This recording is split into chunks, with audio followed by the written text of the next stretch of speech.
I hope you guys are having a great day, great week, wherever you are and whatever day it is for you. As always, it is Friday on the podcast, so we're bringing that good Friday energy to you. It is nice and cloudy here in Seattle, just as we expect in the spring, but I am looking forward to the sun. It's right around the corner. I actually just got back from a due diligence trip. My partner and I are buying a mobile home park out in Pennsylvania, and it was the first time I'd been to Pennsylvania.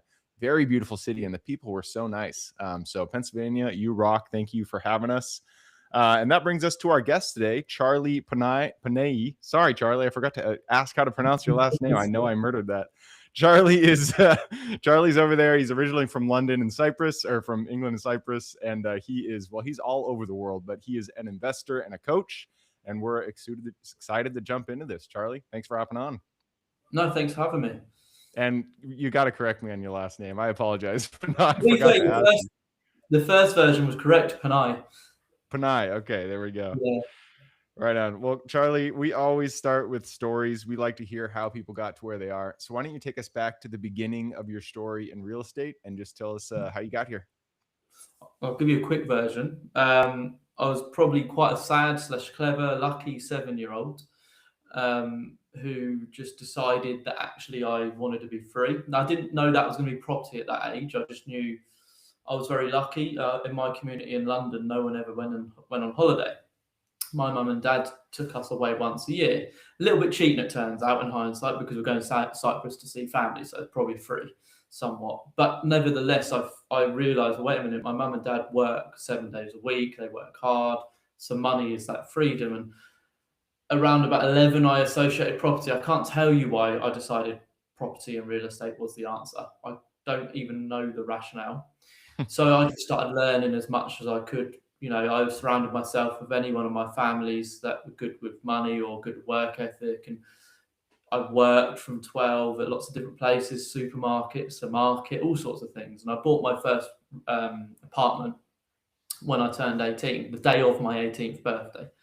I actually had a couple of properties before 18, but it was sort of leased because obviously legally in the UK, you can't complete before 18. So I was actually a landlord. You can't buy property before you're 18 in the UK? Not the completion. You can in trust and things like that.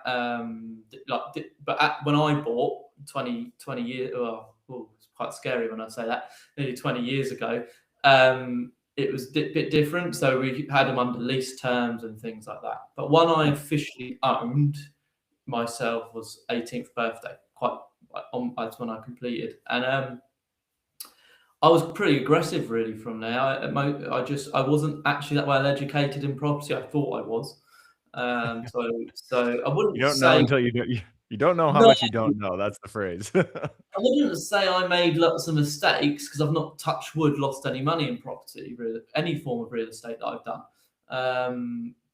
But obviously I was quite aggressive. I was making good money. I used to be an account director for Europe's biggest training and mystery shopping company. So I was creating the sales experiences and customer programs for some of the biggest companies in the world. So I was making good money and I was buying property. So that was logic. And I sort of learned how to do things along the way. Like I said, I would say mistakes, but I still made money. It's just what I know now. I would have made a hell of a lot more, a hell of a lot quicker. So yeah, I was pretty aggressive up to the age of like 25. And then I sort of paused somewhat really and started helping other people do things and still buy stuff, but not as aggressive as I once was, shall we call it. Yeah, that makes sense. So tell us about the specific type. I mean, tell us about the nitty-gritty details of your career, of your portfolio. Like when, between 18 and 25, you said you were pretty aggressive. What were your strategies during that time? Again, uneducated. So for me, it was I wanted to force value. So what I saw as a really good opportunity, and I still see it now, and I also buy companies as well as businesses, real estate, sorry. There's the same opportunity in both. So big developments, you've got lots of big players that want it. The smaller developments / little flips, as we call it in Europe, refurbishing, the big players don't want that. There's not enough money in it. But then the everyday person doesn't have the ability or know how to buy those. So for me, I was, again, fed on this. sort of realised, well, wait a minute, I can force value. So I'd always want to buy below market value. But these are actually loads of people, too many people, in my opinion, always look for this big flip, this big renovation project. Actually, where I made some real money was, let's find the ones that actually they're just not that nice. And it's mostly cosmetic, but most buyers don't want it because it doesn't look nice. And the other people don't want it because they want this big, amazing flip conversion stuff, which I've done those big projects. So I really done well at forcing value, buying below market value, spending anything from £6,000 to £10,000 on the refurb, so not significant amounts, and then pushing the value profit margins. I never made less than 50k per one of them. So it was, again, maybe an accidental opportunity that I sort of not.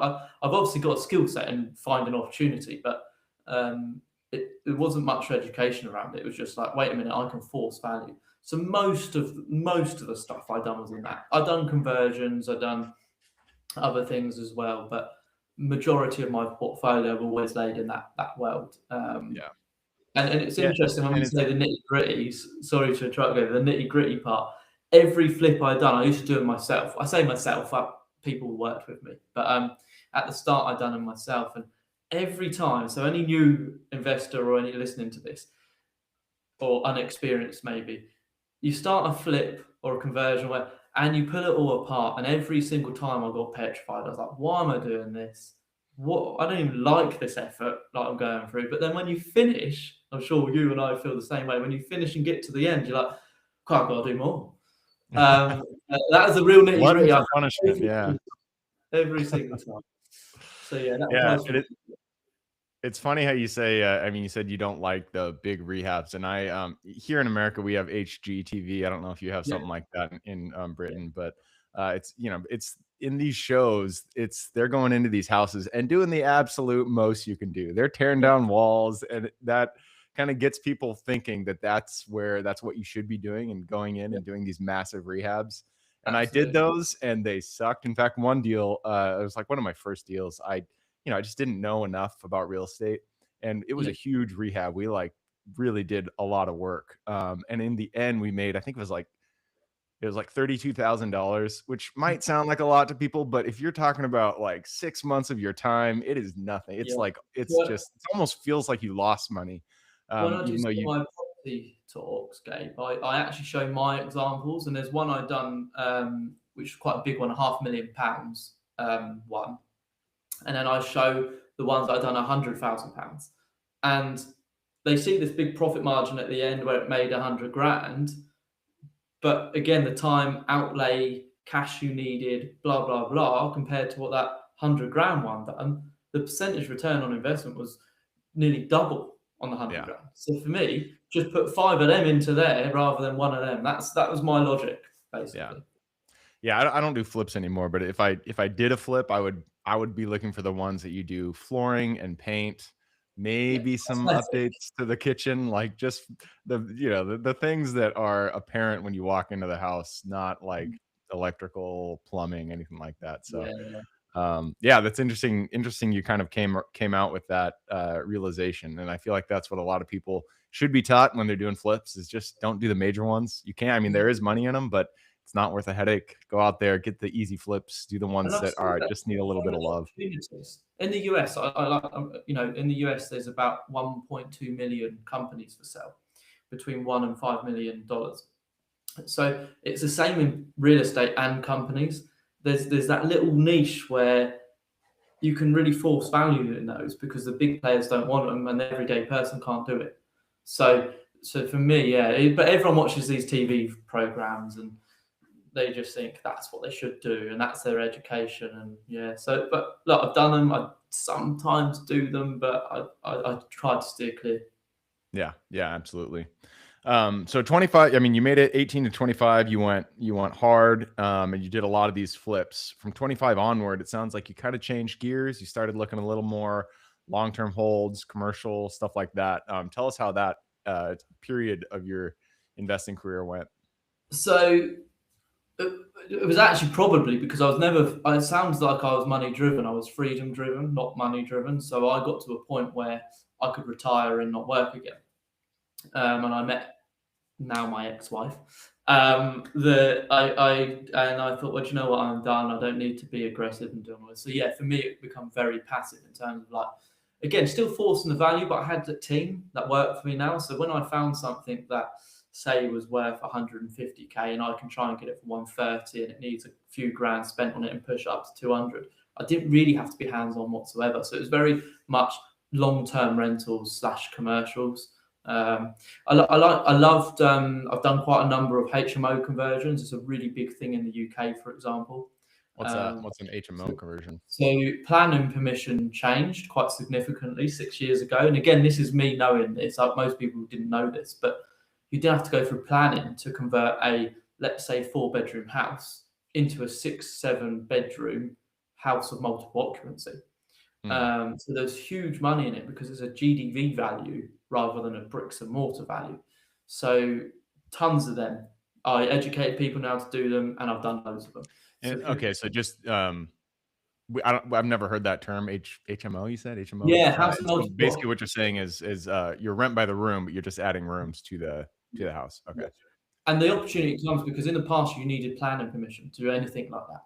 But they changed that a number of years ago. So yeah, you could just buy a 4, 5, however many bedroom house and convert. Oh, you mean you had to get some kind of like variance or permit in order to do this, but now they don't have those rules. Okay, yeah, you still have to get a license once it's done, but you don't need the planning permission to do it. So it opened up again this huge opportunity where the super big players didn't want to touch it, and most property investors I work with today, more than 90%, don't even have a clue how to do those conversions and make money. Some people ask me to tell them, but I've got to be honest, it's worth a bloody bomb. So, like, people I mentor, I will show them because they're paying me, but I don't tend to give that trick away too much because it costs me if I do, because I lose opportunities. Because if every Tom, Dick, and Harry knows how to do that, I can't take those. So I give it to a certain amount of people. Yeah, we've had a number of people. I mean, that's a pretty well-known strategy here in the U.S., and we've had a number of people on the show that do that. It really only works in larger metros, where the the rental income or the median rental value is $3,000 a month or something like that. Downtown LA, New York, something like that. There's a real skill set in it, and people who have dabbled it and have lost money because they don't understand that market well enough. So they go and do it in the wrong location, or not finish it to the right level, or even the right level to suit planning permission in the UK, for example. So yeah, and I sort of missed a part, but in the last 10 years, I've done a lot in the UAE as well. So oh, okay, cool. In Dubai. So yeah, the combination really. So it might sound like I was still doing it. I was, but to me, it was just more stuff that was brought to me. Even now, I said I wasn't going to buy anything this year. And so you've done investments across different countries, different laws that you have to learn, all that stuff. Do you find it difficult to learn the local real estate laws, or do you feel that everything is? Have you done stuff in the US? Have you invested in the US? I have, yeah. I've worked stuff in the US. I think the US was actually my biggest challenge of learning, really, actually. Only because I find the US is so different state to state and so forth. Yeah.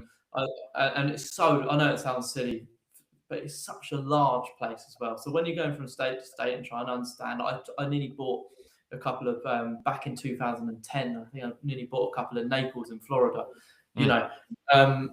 so yeah, I think I found that because it's just so different state to state, whereas in most environments, it's smaller pockets. So yes, in England, for example, each council and government reads things differently, but the law is the same.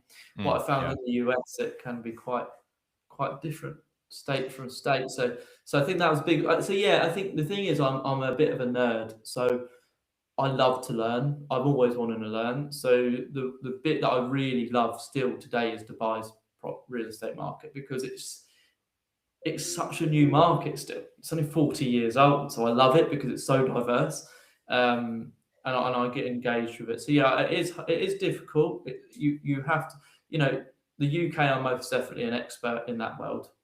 I'm not going to portray to be an expert in everywhere. Dubai, I have people come to me from all over the world for Dubai. So those two locations I'm really clued up on. Spain as well, Cyprus. But other areas I'd never portray to be an expert. But what I do is just find people that actually do. And it's quite easy to know if they know what they're talking about, because I know enough about real estate to really push some questions on them that I might not know the answer, but I can tell if they do or don't. Yeah, that makes a lot of sense. And it's funny you mentioned how big the U.S. is. My wife sent me it's like a TikTok or something, and it was somebody, I think it was from England, and they were talking about how they were taking a vacation to the U.S. and they said, I'm going to see the Capitol, I'm going to go to Washington D.C., and then in the afternoon I'll go down to Miami, and then maybe I'll go over to L.A. And it's like, these are 6-hour flights you're talking about, man. It's crazy. Yeah, you do forget. I've done a few road trips of the US. Two of my best friends were professional footballers there for 8 years, and of soccer to you guys. Sorry. Yeah. The real football for anyone listening. I think it should be called football. It only makes sense. One where you actually use your feet. We used to do a lot of road trips to the US, and obviously I've done a lot of work there over the years. So you do forget though when you come from England's a little island really. So you go there, and the sheer distance between locations, you just forget until you're there, and then you realize. Yeah, big place. Awesome. Well, hey, we are running down the clock. We've already passed the 15-minute mark, but I did want to ask about the future, your version of the future. People are saying all different things. The economy is going to go up, it's going to go down, it's going to go sideways. So I always like to ask people coming on the show, what do you see for the future in real estate? And how are you preparing for it? So, yeah, I think anytime there's opportunity. So if we're looking at the UK specifically, again, I'm not going to pretend to be an expert of the US. I only talk about Dubai and UK, so I know everything there, or not everything, nearly. There's an 18-year cycle, for example, in the UK, where you get 7-year growth, stability, 7-year growth, crash. That's the norm in a 200+ year average. And there's opportunity in every cycle. Sorry, I want to jump in there because we have that same cycle here in the U.S., but our history is not nearly as long as London or England's, and so you see that same cycle, but you see it throughout your entire the English history goes back to I don't even know. Yeah, hundreds and hundreds of years of British history. So there's always that cycle, and obviously it can differ. COVID threw things out and about and whatnot, but for me, there's an opportunity at any side of it. And I know this sounds pretty vague to people, but I don't actually really care. For me, yes, the market in the UK, there's the highest sales in 10 years in February. So people then think, that means everyone's saying that the market's crashing here. How is it crashing if you've got the highest sales in history in 10 years? Do you know what I mean? It's just there's always opportunity. So it doesn't really bother me, but I think the key is really understanding your market. So, and not just because you live there, that doesn't mean you know your market. So Dubai, I get a little bit more. It's just such a new world that actually, how do you know? But the important part about Dubai is the developer.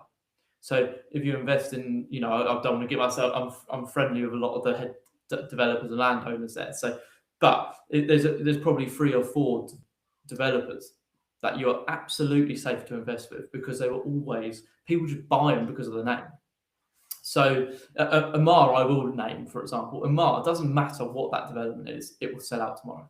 So I think it's about knowing your market more importantly, because it doesn't matter where it's going. There's always opportunity. When crashes happens, that is the best time for investors, the absolute best time. So why we all get worked up about, there's a crash. No, that's when we make money. Well, so the key is to know generally when the crash is going to happen, and then those properties that you kind of want to get out of your portfolio anyways, you just sell them at the top and let the crash happen, and then find the people that do know your market. If you don't know your market, be honest with yourself. If you don't know your market that well, we need to treat real estate as a business. So we have a board, in every business you'll have a board, and that board will have different skill sets. So if you don't know the answer, find it, because then you can. I remember I sold an apartment. I've only actually ever sold one apartment, ever. I've sold thousands of properties because I actually own real estate companies that sell brokers and stuff like that. So we've sold thousands of properties. Personal ones, I've only sold one. And that was exactly because I could see what was coming, and I knew that wasn't such a good thing to own. And I sold it just before at a very good time. And unfortunately, the owner who bought off me was quite a big investor, to be honest. But he just had money. He wasn't an educated investor. He was just Mm. had money, and he took a hit on that when he wanted to resell it because he just didn't. But that was his fault. He didn't read the market. So yeah, you're right. You need to understand your market and your portfolio and what you want, because if you know what you want, you can start looking for that. Like in the UK, the Northeast is probably the best place to buy at the moment. But investors want to get a deal, but you can't get a deal because it's growing. So just pay it and then let it Yeah. sit on the growth. So yeah, so it is just knowing your market, but there's always opportunity. Yeah, absolutely. All right, with that, I'm going to push us into the quick question round. Are you ready? Yeah, I think. Let's do it. Starts with education. It could be any form, could be a book you read, movie you've seen, conference you've been to, mentorship program you've been a part of, anything like that. I just need 2 recommendations, one for general life wisdom and then one for real estate. So real estate, I should have thought Or about this. business. It could be business general or real estate. Yeah. So for me, my learnings in real estate was actually business. So I know you've probably heard this in most of your podcasts, to be honest, but that there's a books, Rich Dad Poor Dad, and I just think it's an amazing. I know it's not real estate directed, but it's just an amazing book, and I know you've probably heard that before, but it really got me. It got my juices flowing. It's probably recommended. I mean, I ask this question on every podcast, and probably 60% of the people say Rich Dad Poor Dad for good reason. Though it tells you why you should be investing in real estate. Yeah, it gets you thinking. And then general wisdom, a book that I can't remember who wrote it. Someone Niao. Yeah. Art of Being Indistractable. I thought it was a great book because there's so many distractions in our world now that I just thought that was a really clever thing. And I thought I was pretty good at it, but even I learned some things from that book where I was like, oh wow, that simple thing has changed and quite a lot. So yeah, those are the education. Those are 2 really good things. Yeah, focus is a superpower. Being able to stay on one track for a long time without being distracted is, especially in today's world, it is really hard. But if you can do it, you're gonna see results for sure. All right, next question is usually I ask about the U.S., but since you're over there in England, we're gonna say the world is a big place. There is a lot of opportunity out there. Give me the single city metro that you're most excited about investing in today. Dubai. Okay, Dubai. Oh, that's UAE. Okay, so Dubai, is that one city? Yeah, Dubai is one part of the UAE. Yeah. Yeah. Okay. Interesting. Is there any specific area of Dubai? I know nothing about Dubai except for that it's in the UAE. Is there any Yes. specific area that you like about it? Yeah, I do have my favorite areas. I think I mentioned it a little bit earlier. It's actually about the developers. Okay. Invest in the right developer because they all build their own projects and whole communities. So Ellington, Shoba, Imar, Nikhil, Nikhil, sorry, not Nikhil, Nikhil. Those are like phenomenal. And sorry, the Mac guys will tell me off, but so the developers that you want to look at. Nice. I like it. All right. Next question is about finding deals. It all starts with getting in contact with the seller and penning that purchase agreement. So, what is your favorite way to generate leads and find new deals? So, I guess I'll give you 2 quick answers because there's one when I was newer to it, and I'm sorry for anyone listening to us who thinks it's easy. It ain't bloody easy. So it was just hard graft and numbers, pure numbers. You probably have to reach out to 50 to get one, and that's the reality. 50 to get one, and that was the numbers game we played. Now, don't get me wrong, you might get lucky and find more. So when you're in the earlier versions of where you're at, you have to put the numbers in. And I had one of my mentees message me the other day saying, "Oh, well, I'm not getting anywhere. Well, how many have you looked at? 10. Well, I told you, you're not going to get anywhere ever." So and then in terms of if you're a bit more scaled, it is that team. There's some amazing VAs out there in the world that you can give them that specific job sheet and they will smash out more numbers than I ever did. Yeah, people, that's one thing. People that I coach, people that I talk with, you guys don't realize how much volume you need in order Yeah. to get results. In real estate, it is volume when you're talking about finding deals, and it's more than you think. It's not, you pick up the call, you call 10 people, you don't get a deal, and you're disheartened. I mean, just keep calling, just do 1,000, and then I'm you're a gonna bit find a lucky. deal. I'm a bit lucky now, and I guess you probably are at that point as well, maybe Gabe. But I don't actually need to look that much anymore because people come to me. Last week I agreed to buy one of my landlord's properties. They were like, "Look, Charlie, will you just take it off my hands for this?" I was like, "Well, I can sell it for more than that. So why would you let me?" They're like, "We just want it gone." I was like, "Well, I'll buy it then." So I guess you do get to a point where, as long as you talk about what you're doing to people, and I'm sure you coach people this, talk about what you're doing, and people remember it. It might be 10 years down the line, but they remember it, and you get to that point where people come to you. Yeah. Fortunately, it's like sort of three stages. That one where you're doing all the bloody hard work yourself and sheer numbers, then that scaling phase where you can use teams to do it, and then you get to the point where deals come to you. Yeah. Even then, I mean, I would even say in that scenario where, people come, they bring deals to me and I get to look at them, that is still a volume game because Oh I've yeah, had so many conversations over the course of oh, my yeah. career that it's like, It's of always course, volume people as bringing well. deals to me. Yeah. Always It's volume in real estate, it- 100%. yeah.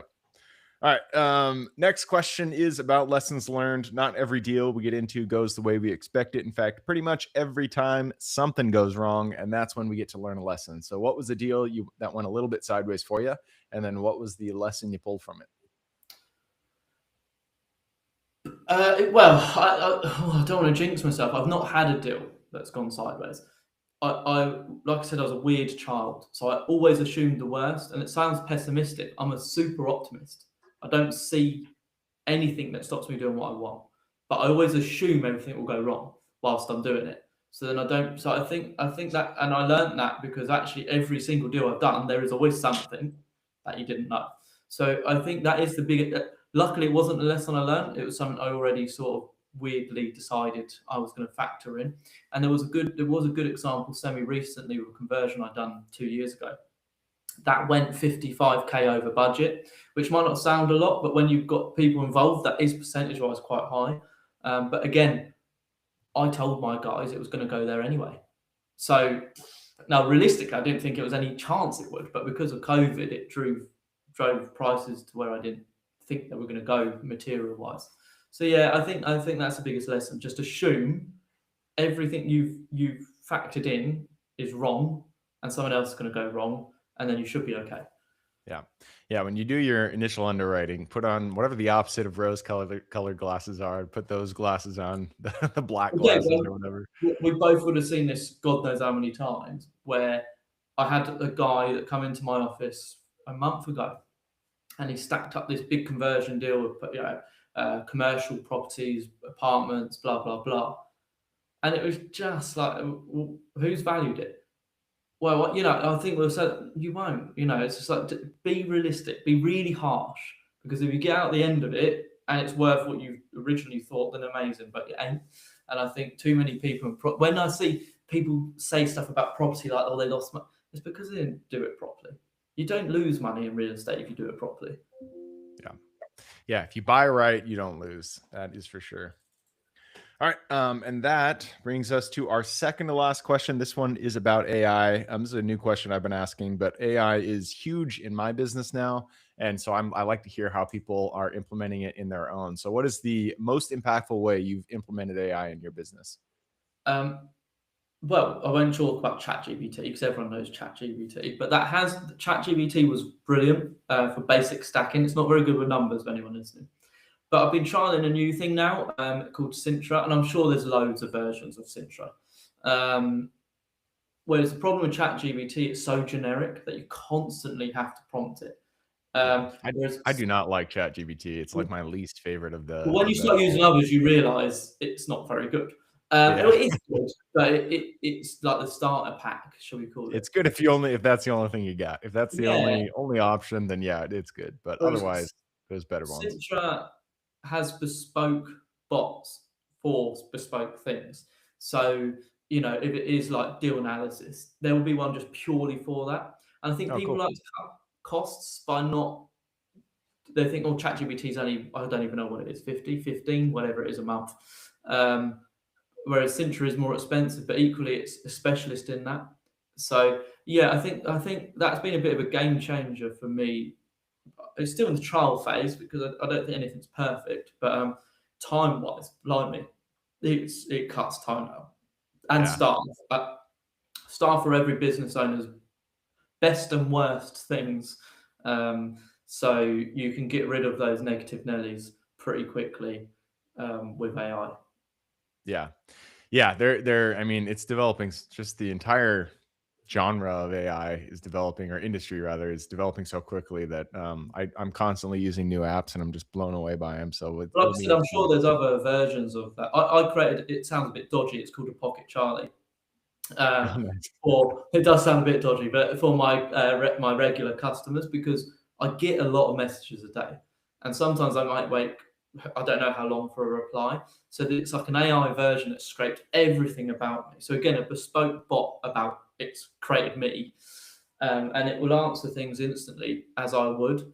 It always has a carry out saying, "This is AI Charlie," because so I don't get in trouble in case it says something I wouldn't say. But it's Yeah. quite scary. It's better than me. And It I knows stress it's more me than I am me. it is. I stress tested the hell out of it, and I'm like, "Wow, that knows me better than I know me." I think so. Nice. That's a clever tool as well. If you're a coach or mentor, getting one of those bots made where the run of the mill stuff can just be answered bang, bang, bang how you would, then it's quite Yeah. cool. Nice. Yeah, I'll have to. That is not one that I've heard of, so I'll have to check that out and see Well, how it that's goes. actually a bespoke bit of AI. That's not. It's not called Pocket Charlie. I just called it No, I Pocket. was talking about the Sintra Oh one. yeah, Sintra. Yeah, and I'm sure there's other versions, but Sintra was the one I found. But I'm Yeah. sure there's other versions. Yeah. Cool. All right, man. Well, that leads us to the very last question. This is for the listeners. You've given us a lot to think about. I'm sure people want to reach out, get in contact with you. This is a two-parter. Where can they find you, and then what can they expect when they reach out? So you can reach me in lots of places, whether that's my website and email, which is charliepanay.com. The quickest response, weirdly enough, is the only social media I look at myself. I don't go on it daily, but is Instagram, which again is just Charlie_Panay. If you reach out to me, I'm a pretty direct guy, so like be direct with me. Don't fluff around. Just say what you want, and then you're gonna get an answer. So I'm quite direct. I love. If you look into me, Gabe, you see I've got lots of philanthropy awards. I love community things. I love getting involved with charity related stuff as well. So like, I don't mind what you reach out to me about as long as it's reasonable. Nice. I will put that link in the show notes. So if you guys want to reach out to Charlie, all you got to do is click the little more in the description. It'll pull down that full description, and in there you can find his link. All right, man. That wraps it up. Thank you very much for hopping on the show. Perfect. Thanks for having me. Absolutely. For everybody who's with us today, thank you guys for showing up. You are the reason we do this. So if you guys have any questions, reach out to me, Gabe, at the realestateinvestingclub.com. If you guys want to support the show, just leave us a review, comment, anything like that. Other than that, I hope you guys have a great week. Keep rocking real estate, and I look forward to seeing you on the next episode.